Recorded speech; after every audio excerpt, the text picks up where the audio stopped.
यही छोराले कमाउँथ्यो थियो यही बाबु जत्रो थियो यो जत्रो थियो बाबु ठुलो थियो बिचारा अटन्ने अब त कसले पाल्छ र कोही छैन त्यही दिन जलेर त्यही दिन बित्नु भएको कि अस्पताल लानु होइन त्यही दिनै त्यही त्यो मैले पटनाजीको छोरीको घर हो यहाँ छ 12 बजे मैले फोन गर्दाखेरि फोन लाग्यो बोल्यो अनि फेरि 12:30मा 1:30तिर फोन गरी बाबु कहाँ भनेको 12:30तिर गइसक्यो नजाइ छोरो भन्ने त्यति भने ल म आउँछु रानु भने त्यति भने त्यसपछि 1:45बाट फोन लागेन अनि त्यसपछि 2 बजिसके 1:45मा त ल फोन पनि लाग्यो नलाग्ने बित्तिकै ला मेरो छोरा त आज मर्यो भनेर मुखमा त्यस्तो आयो अनि त्यसपछि मेरो छोरा त कसैले गोली हानेर मार्यो कि अर्काले आज कुटेर मारिदियो सोझो थियो भनेर त्यति भनी बचाउने गाली गरे त्यसपछि खोज्न जाने गएँ म चाहिँ 2 बजे नै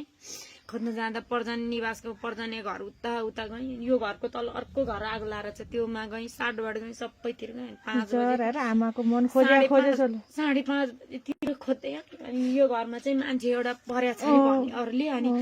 त्यहाँबाट त्यहाँभित्र त गएन आगो लागिरहेको थियो घर आयौँ अनि राति 12 बजीसम्म खोजिरहेँ बाउ र छोरी भएर अनि म 2 बजीसम्म नसुती बसेँ त्यहाँबाट कसैको घर गएर एक कप चिया खाँदैन थियो भन्नीले कति थोक भनेछ बाँचुन्जेल कसैले बोल्न सकेन मरेपछि सबैले भन्यो छोरालाई दुनियाँ थोक भन्यो के भन्यो शनि सहिरहेको छु चोर्न गएको चोरेर मर्यो कहाँ त्यस्तो हुन्छ नचाहिएको कुरो होइन त्यस्तो चोर्न जान्छ काम नपाएर कसले त्यस्तो भन्यो भन्नु त तिनीहरूलाई मुद्दा हाल्नुपर्छ त्यस्तो चोर्न गएको भन्नेलाई मोबाइलमा कमेन्ट गरिरहेको छु भन्थ्यो छोरीले आफूलाई मोबाइल चलाउनु होइन बिचरा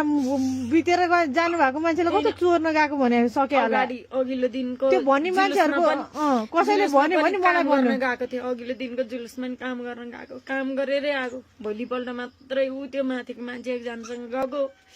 पछि त उसले पर्चन निवाससम्म त थियो हामीलाई थाहा छैन भनौँ ऊ चाहिँ बाँचेर आएर छ ऊ घरभित्र र चाहिँ हामीले सोद्धा राति सोध्न जाँदा नि अब पछि त भोलिपल्ट त सारा सुमेरोमा खोज्ने गएँ सुमेरोमा खोजेर फर्केर आउँदा त त्यहाँभित्र बाउचाइले कसले फोन गरेर तपाईँको छोरा त्यहीँ देखेको त्यहीँ भित्र गएर मर्यो होला भने रे अनि गएर भित्र गएर हेरेको अब म मरे नि मर्छु म हतपत त्यो रसी खाएको मान्छे जाँड खाएको मान्छे यस्तो गाडी एक्सिडेन्ट भयो हेर्नै सक्दिनँ मेरो छोरा रहेछ भने नि अरू रहेछ नि हेर्छु मरे नि त्यहीँ मर्छु भन्दै गएको हेरेँ टाउको चाहिँ देख्यो गोलो सानो टाउको रहेछ घोप्टो परेर लडिरहेको छ कोठा पनि ठुलो होइन यत्रै छ ठ्याक्कै यत्रो मात्रै छ यो बाँसदेखि उताको एउटा यसमा जाने ढोका एउटा रहेछ फेरि ऊ यो छोरीदेखि यताको एउटा कोठा रहेछ अनि यो ढोका छिर्ने यसमा जान्ला यहाँबाट ढोका रहेछ मेरो छोरालाई सबै